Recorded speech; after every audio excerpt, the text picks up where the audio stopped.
हिक दफ़े जो ज़िक्र आहे त हिक नंढड़े ॻोठ में हिक मीकू नाले शरारती ॿिलो हिक मेहरबान छोकिरी आसिया सां गॾु रहंदो हो।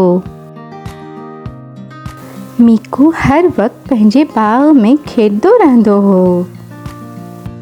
हिक तजस्सुस पसंद ऐं आज़ाद ख़रगोश खैरू बि रहंदो हो जेको जंगल में घुमंदो रहंदो हो।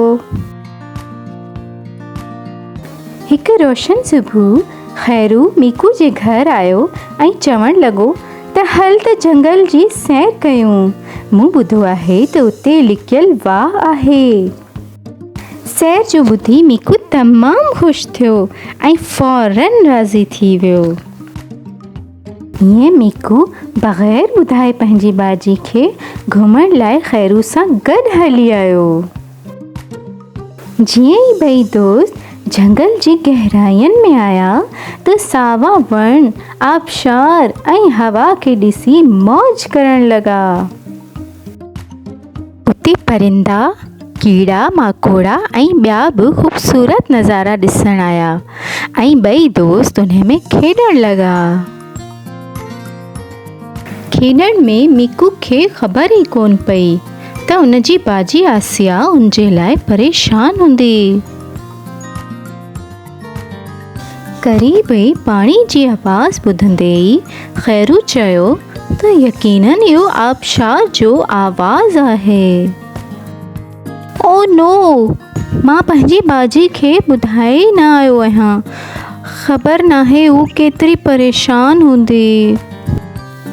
मीकू खैरू खे चयो त मां वापसि वञां थो, बाजी मुंहिंजे लाइ परेशान हूंदी। खैरू इहो ॿुधी मीकू खे चयाईंसि त हा, तूं पालतू आहीं, तोखे लाज़मी वञणु घुरिजे। तुंहिंजी बाजी तोखे ॻोल्हींदी हूंदी। तोसां तमामु घणो मज़ो आयो। तूं सही थो चवीं खैरू, बाजी मुंहिंजी राह निहारींदी हूंदी। मीकू अफ़सरदगीअ सां सिर हिलायो पर हिन शानदार सैर जे लाइ तमामु शुक्रानो करे वापसी हली वियो ऐं खैरू उते ई रहिजी वियो। मीकू जॾहिं घर वापसि पहुतो त उन जी बाजी उन खे ॾिसी फ़ौरन गले सां लॻाए प्यार कयो। हाणे मूंखे छॾे न वञजांइ। मीकू बाजी सां गले लॻी म्याऊं चई हा कई ऐं सिक ई दिलि में आईंदा न वञण जी हामी भरी। अहिड़ी तरह मीकू ऐं खैरू पाण में सुठा दोस्त बणिया पिया जेकी हिक ॿिए जी मदद करण जी कोशिश में रहंदा हुआ।